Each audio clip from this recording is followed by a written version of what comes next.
Hey, well, you are in for a treat today because you get to be a fly on the wall during a one on one session I had with my client, Sarah, in my program, Legacy Launchpad. And in this session, we are discussing her book launch, and she is gearing up for a book launch. She's been working on a book for a few years, and she's finally ready to get this out into the world and make it a huge success and make a big impact in people's lives.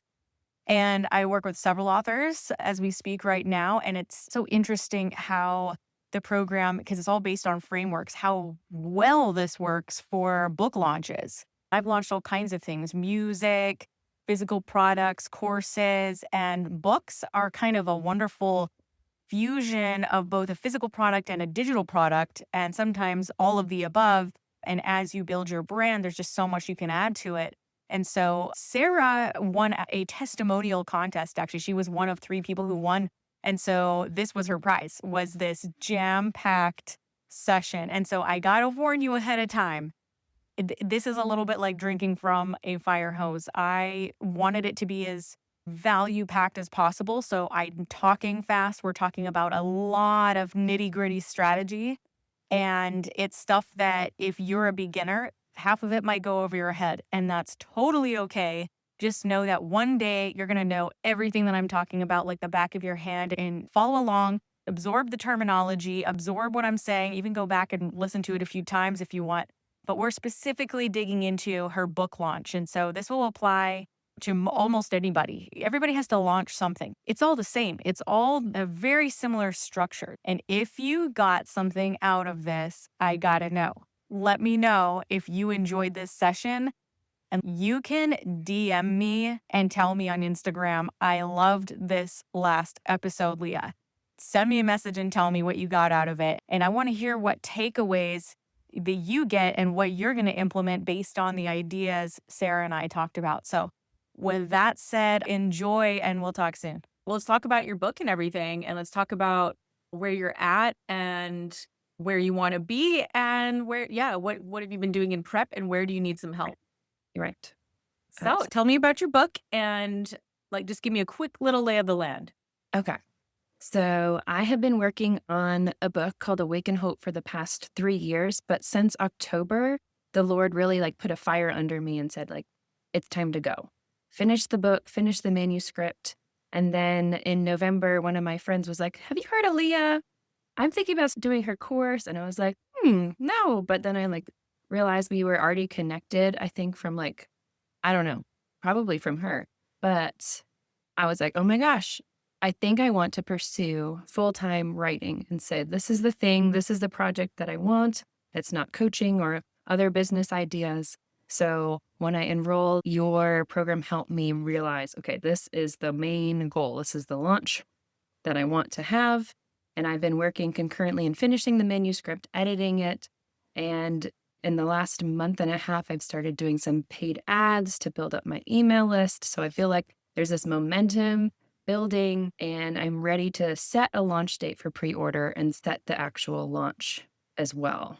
So I'm looking for some help and some clarity on where are the holes, what am I missing, how to best communicate what the book is about. And basically the book is about stories of seeking God in the valleys. It walks through Psalm 40, and it begins with David being stuck in a pit of mud and discouraged, but crying out to God and how he lifts us up. So this book is all about finding hope in the hard places of life. And I've interviewed 16 women and also included parts of my own testimony and stories from the Bible to lift us up, give us perspective for the hard places, and share stories of how other people have wrestled through and sought God in the midst of it before answers or deliverance came. Awesome. Well, that's going to be wonderful. And I'm sure that if you do a good job with the messaging and the content, you'll be able to reach your ideal customer, your ideal reader, and all of that. And you'll be able to build a really nice brand around this whole thing. So Yes. far, from what I've seen, you're following everything I've got in the program really, really well. So I'm already really confident in your ability, and you've had a little bit of successes along the way already just being in the program. So that Mhm. is a good indicator that you're hitting a sweet spot with the message, it's hitting the right you call it pain points if you want, or it's Mhm. resonating. Maybe that's a better way of putting it. Yeah. One thing I will tell you in terms of pre-orders, something we've started testing that has Mhm. been working fabulously in terms of a couple of things. Number one, giving us a really good indicator of exactly what our sales projections might be. And also, it's kind of like advanced market research. One thing we're doing is we've got our Mhm. regular opt in wait list for people going in there. And then what we're doing is on the thank you page, it's a $1 reservation. Okay. So, did you hear me talk about that on one of the coaching calls recently? No, however, I have experienced that. I have been doing my own research on your stuff and saw that, and I was like, "Oh, this is interesting." So, Yeah. So I'll tell uh, you about something that we did recently, which was you probably saw because we now have officially licensed Lord of the Rings mm, candles. And we were doing our own internal launch. So this isn't the big like global launch, but we wanted to first like test it with our own internal audience, the people we have on our email list. And we did some cold prospecting as well. We did some ads to a cold audience to get some new people on our wait list. But what we wanted to do is because sometimes what can happen with opt-ins and what can happen with cold prospecting is you can get people who are interested but then don't buy. And so mhm, what the test was to see how many people who opt in and say they're interested actually buy versus people who put down $1 where there's a micro transaction happening. yeah, And I will tell you the results from this were really staggering for us. What we found was 80% of people who opted in for the $1 reservation, those were the people who bought mm, versus everybody else. So we had like all the people on the wait list. It was thousands of people on the wait list, but 80% of our sales came from that $1 reservation group of people. Because it makes complete sense, right? Like, mhm, they are the ones who have kind of pre-decided they're serious enough to vote with their wallet. They pull out their credit card and give us $1. It's insignificant, right? So yeah, if they never purchased it, they don't really feel like they lost anything, but it's a micro commitment.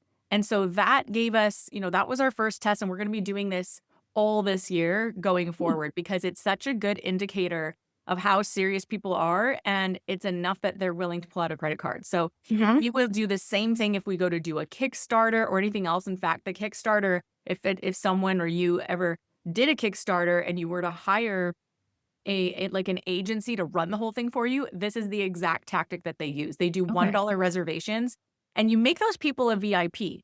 So this is something to consider because I think you could really ramp up those ads. You don't have to change anything. The only thing you would do is change the thank you page to a $1 reservation. And and then you give those people who purchase that a special tag in your CRM. You mhm, would call them, VIP, reservation or something like that. And then those people you give a little bit more special treatment. Maybe it's an early access or early snippet or an Easter egg video or behind the mhm, scenes something. You just treat them really special so that they feel like, ooh, like that $1 is just like, mhm, I love this. This is rolling out the red carpet.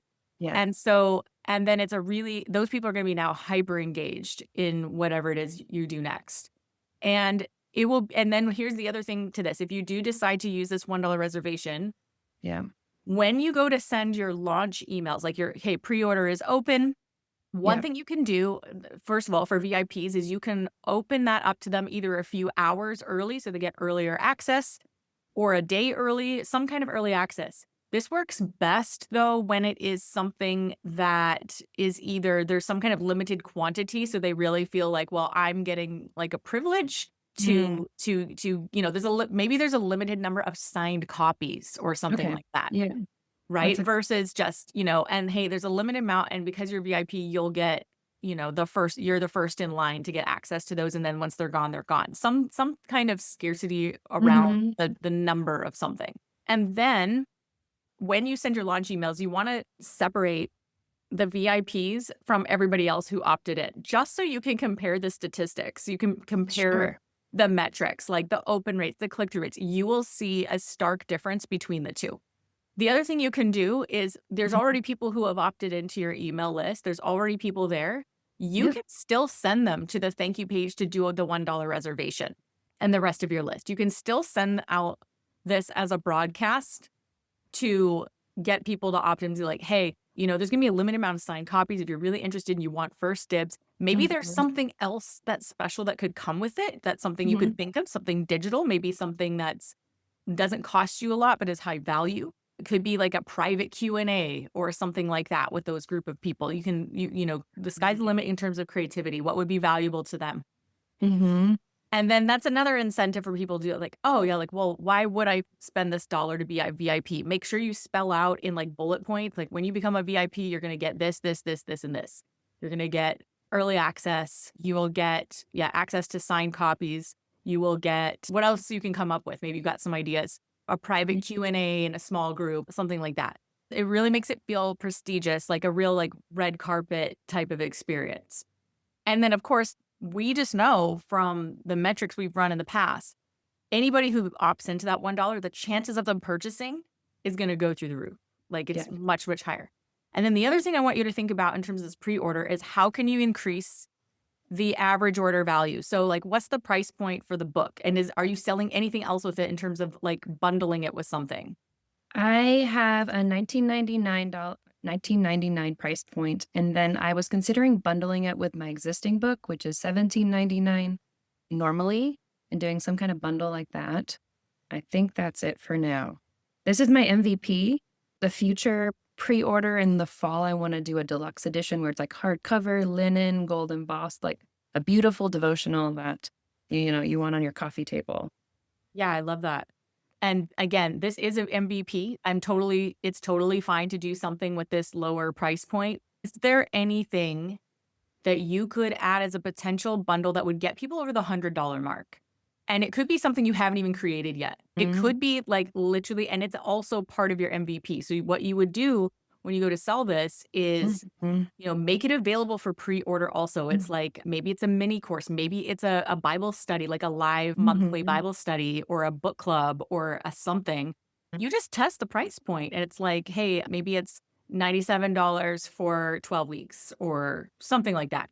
I'm mhm, just literally throwing something out there, mhm, but it would be really interesting so that they have the option. They can get the book, they can get the book bundle, or they could get maybe the book bundle with or as an a la carte option, a 12-week book study or prayer group or something. And mhm. that way we can get them over the $100 mark. For me to really, really validate this not just Yeah. as a single product, but as a brand, we've got to be thinking about what's next. What's the next step for these people in Yeah. the customer journey? And how do we get them over that $100 mark? You can invest more into your business and scale. And because, there's not a ton of margin, right, in books. I just know from the other authors that I work with and just my own experience in the industry, margins are tricky on low price items. Like even mythology candles, it's a low price item. It's under $50. The key to scaling a business with products under $50 is to make sure you're offering bundles of things that get them closer to that $100 mark or more. Mhm. So that's going to be your homework after this launch, or you can try and include something a la carte is as a way to test that as well. And the good thing is if you don't reach a certain threshold, let's say you offer like again the idea of like a book club or something. Mhm. Imagine if, let's say, you just have to have your own threshold of how many people would I be looking to join this to validate it and actually move forward with it and do it and run the first MVP version of that, right? So maybe Mm. it's 5 people or 10 people or Mhm. whatever. If Yep. it doesn't hit that threshold, you can Yeah. refund those people and say, hey, we didn't get enough people this time around, Yeah. so I'll just refund you that. But I really love that thank you for the support. And I would love some feedback from you on what you'd be looking for in that kind of product. And then to Mhm. me, if anybody bought it, that means there's interest, and I would just work on growing the audience so you could actually launch that thing later for that higher price point. And I would Mhm. survey those people like crazy to find out what they'd be looking for, what would be valuable, what would be the outcome they'd be looking for. And then we could Mhm. really price it accordingly, build the audience, and then launch that to them as well. But I know this is probably like drinking from a fire hose. I just want you to get as much as we can out of this like short call. Yeah. So, what are your thoughts so far? How is this sitting with you, everything I'm saying? It really aligns with much of the training and coaching that I have done. I'm a life coach too, so it's and I've led small groups, Bible studies, prayer groups, so this is really firing so many different ideas that I could take. And I've already had people participate in groups before that were free. Love my book. I wouldn't see it as a hard transition for them to have this structured group and get to walk through Awaken Hope together.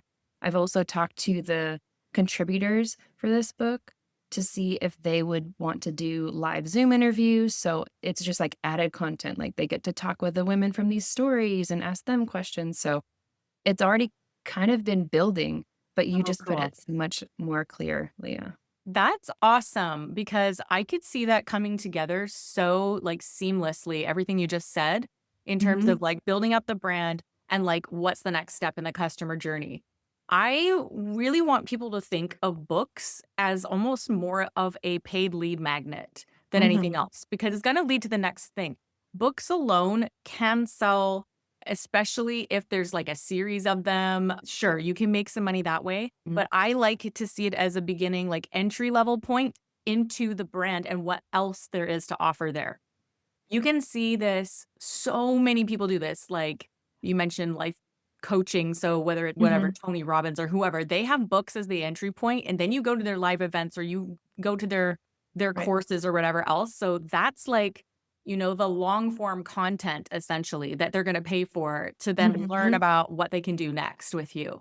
mhm, mhm. Yep, So absolutely. this is great. But I love that you've already been building your email list, doing a great job using the lead form. And I saw that you are getting a really good price. What are you paying per lead right now again? At best, it was 77 cents a lead. Now I'm averaging 84, 83. I didn't change the ad at all, so I'm not Yep. sure if it's starting to get stagnated, like I need to Yeah. change any of the copy or what are your thoughts on that? Yeah. And it's trending. The price is starting to trend up a little bit, right? It's Correct. going, okay. That just means you need to add some new creatives, add in some new photos, a couple of videos, and you could add in one or two more variations of copy, and that price will probably come back down again. Yes, creatives can fatigue pretty quick. And the other thing is make sure the audience is huge so that it doesn't run out of people to show it to. Do you Mhm. happen to remember the audience size It that was you in the got? millions. It might have been 25. Okay, so you're not that's no problem then, you've got that. So Mhm, I would just literally put in some new creatives, and that should mhm. come back down, give it, like, a week. Once I add and I change something, I don't touch it or look at it for several days. Okay, so I'll look at some new ad copy, just a couple variations in a photo. Yeah, Maybe I like to use really drastically different photos, so if all your photos were in a certain style, change the style completely, use a Oh, different okay. color. Yes, like, Mm, you could even try, like, a stock image, you could try an image of a book, like, I don't mhm, know what your images are, but mhm, if you had creatives where it's like a mock-up of your book, you could mm, try that, you could try Canva also, you can do some pretty amazing stuff, even ChatGPT now just upgraded mhm, their image ability. I was just looking at photos this morning of that people were creating. They're amazing. You could have a model holding your book, like mhm, reading your book, like at a kitchen table with their morning coffee or something. mhm. And so just have some wildly contrasted different styles of creatives in the ads, and you'll probably see those prices drop back down. And by the way, in the world of lead generation, 75, 85 cents is killer. Absolutely Okay, really, really good, but I think we wanna see the trend come down, not go up, right? correct. And, I mean, in the world of lead generation, people are often willing to pay $5 to $10 a lead, so I mean, first of all, the lead forms are smashing it, it's so good, and then the second Yeah. thing is, yeah, like, just keep giving it a new stream of creatives every so often, like, Mm, I would just be checking those trends. Last thing would be when people go into your email automation after yeah. entering that first email, like, if they didn't sign up for the $1 reservation yet, that I wanna get them to do that in that first email. So, you can tweak that first email and get them to do the things you want, whether it's join a free Facebook group, make sure you become a VIP if you want this red carpet experience, Mhm, and any other, like, to-dos, like, things you want them to do. mhm. I wouldn't have more than 3 things, but you could have up to 3 things, like, do this, do this, do this in the first email. That first email is the most critical piece of real estate that you have in your email ecosystem. People always check that first one. So, Okay, yeah, good. that's gonna drastically change what happens in your launch. That's so good. I had another question. Right now, my lead magnet is not directly related to my book, but it's written content. So I want to get the mock-up of my book cover and start running ads for the coming soon, or taking excerpts from the book and making like a 5-day email devotional, which I think will Mm, translate better to yeah. paid, yeah, paying clients, customers. Yeah, I like that. I mean, you have to ultimately test it to see what's more juicy to Mhm. people because sometimes, I mean, I test lead magnets all the time. Oh, let me give this tip to you because, and in terms of social media marketing, the thing that's working so well right now is Mhm. micro magnets. So when you think of a lead magnet, you think of something that's kind of comprehensive and it's like a Yeah. 5-day thing, or those can work. But what's really, really hot right now that people are just going for is little tidbits, like something small, like a quick result, Really? a quick Mm. win, low hanging fruit. So, for example, just on my own, and this is a different kind of a different thing, but one thing that kind of went off the hook on my social media was offering people a list of 5 e-commerce tools that my 7-figure business has used that helped us get those results, right? And so then it's just a Mm. Google Doc with a bunch of things. They opt in Yeah. for it, but then it's just a Google Doc with a list and me explaining how we used it in our business. It's a one-page sheet, right? So it's nothing Mm. very it like it's high value, but it's quick consumption and a very quick result. Like they could easily just go click on the link, go look it up and install it if they wanted. Now you can do something like a 5-day challenge. Those are bigger, but you're Mhm. at and so what's good about something like that is it involves patience for those people, meaning they have to be patient and that they're willing to wait, that they're willing to spend time with you every day, they're willing to commit to something. The higher the intent, usually the higher percentage they'll buy, but also the higher ticket product you can sell. So that's something I don't know that for a book launch, something as involved as that is really necessary when you consider how much time, effort, energy would go into running something like that. So I'm just throwing these out there, kind of Yes. pendulum, right?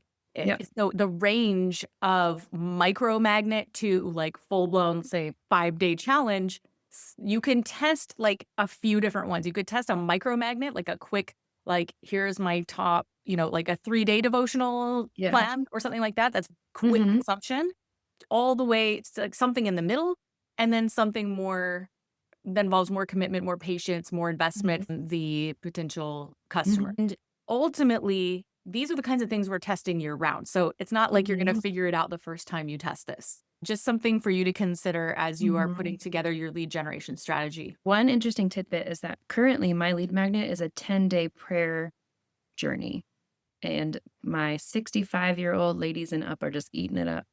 So I'll be curious to see what the response is for a 3-day or a 5-day, or even just like a PDF prayer guide. Yes, that's so interesting about the age group based on how long the plan is for. I would be so curious also, because if you think like who Oh, your yeah. target demographic is, if it's like busy moms or something like that, Yes. you can think more like what is something that doesn't feel like it's True. commitment from them because 10 days feels Mhm. like a commitment. So while you might get some high quality people that way for sure. Might be Mhm. less appeal. You might get a lower conversion rate in terms of the take rate on it because Mhm. of the number of days. So it could be Thank you. something yeah, that's a great point that you brought up about testing the different lengths of time and the potential like it's like more of like a psychological commitment because they see the Yeah. numbers. Yeah, ain't nobody got time for 10 days. I don't even do 10 days, so yes. Yeah, exactly. Mhm. Yeah, no, that's great. I have confidence you're gonna do really well. Now, do you have an email list target between now and then, like, you said you were setting a launch date? Yes, I would love to hit 1,000 subscribers. Right now, I'm about 750, and I'm getting about 120 leads, or is it 20 leads a day, 20 to 25 leads a day, spending about $14. So, Oh, yeah, I you can definitely ramp it up and get to 1,000 for love sure. to get that, but I'm worried that those 1,000 aren't necessarily the ideal client, or the You ideal will customer. test that with the Mhm. $1 reservation. That's how you're gonna know. Okay, okay, good. Yes, Yep. that ties back to And that. send out an email about that more than one time. Like, I can't emphasize that enough. They'll see it once, and if they don't take it right away, that's not the end of the story. Like, post about it a number of times, make sure you're You're posting about it on socials as well. Mhm. I wouldn't necessarily talk about the reservation or anything like that, but I would lead with a lead magnet Mhm. on socials, something juicy, something I don't know if you're using ManyChat, but if you can use a Yes. keyword, yeah, so if you're using a Mhm. keyword that they're gonna opt in for the thing, and then the next thing is the thank you page for that opt-in is about the book and like, "Hey, do you wanna be Mhm. involved with this, be on the wait list?" And then that thank you page is the $1 reservation. So, we are typically I like I like leading with the wait list and then the thank you page being the $1 reservation, but you could also test just straight Mhm. to $1 reservation page on its own. Mm, So, right. both are really good strategies to test, and so I think that that could work really, really well in your social media. And I know you have a little bit of following, right, on socials? I do. It's just over 2,000 Yeah, I on think this will work Instagram. well.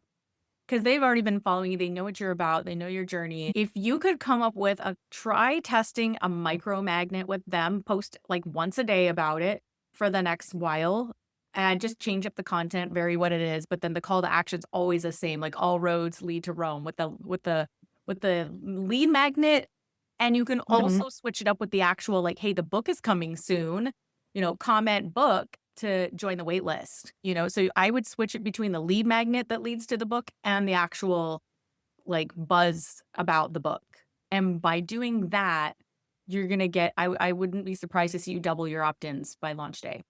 Do you think there's an optimum time to launch a book right now with the scheduling, with my editing, and then getting beta readers and their feedback? I would be looking around like a mid-June launch, but are people distracted, summertime, or is like, oh, summer reading, I want to pick up a devotional, something easy to read? That's all. I What are your thoughts? I don't think that there's an ideal time. I think there's some less ideal times than others in the Mhm. year. For example, being too close to Christmas or New Year's, like in that Mhm. last I think December is probably the most difficult month to launch something like that, but it depends on what it is in the industry. So, for example, if we launch candles in the month of December, that can do really well, provided like people are thinking about shipping times and getting it in time for Christmas. So, Yeah. when you look at that kind of more practical type of context, I think launching a book any time of year is good. And being that it's June, you can talk about, hey, the year is halfway over. Have you hit your goals? Like, have you been because I think about people make a lot of New Year's resolutions, like, "I wanna read my Mhm. Bible every day." In January, Yeah. like, "Oh, I kind of fell off the wagon on that."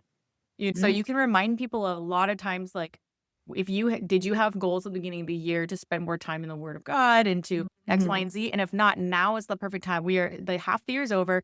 Why don't we set some new goals and, Mhm. some new cadences for the rest of the year?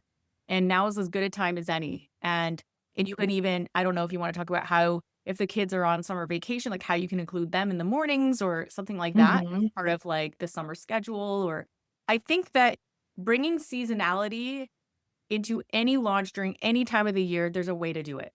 So, it's like you can put yourself in their shoes and think about what are they experiencing in the season right now, whether it's summer or spring break, whatever, and just kind of enfold that into the launch so that makes sense for where they're at. This was awesome, and I hope this was helpful. Did you get a few new ideas? Absolutely, Leah. And it's just fueling what I'm doing, building momentum, and then these many micro magnets. I'm excited to check out those. So thank you very much, Leah. Oh, it's my pleasure. Thank you so much, Valuable. and keep us posted on the launch. Can't wait to hear about it. Sounds good. Thank you. All right, thanks, Sarah. Bye. Bye.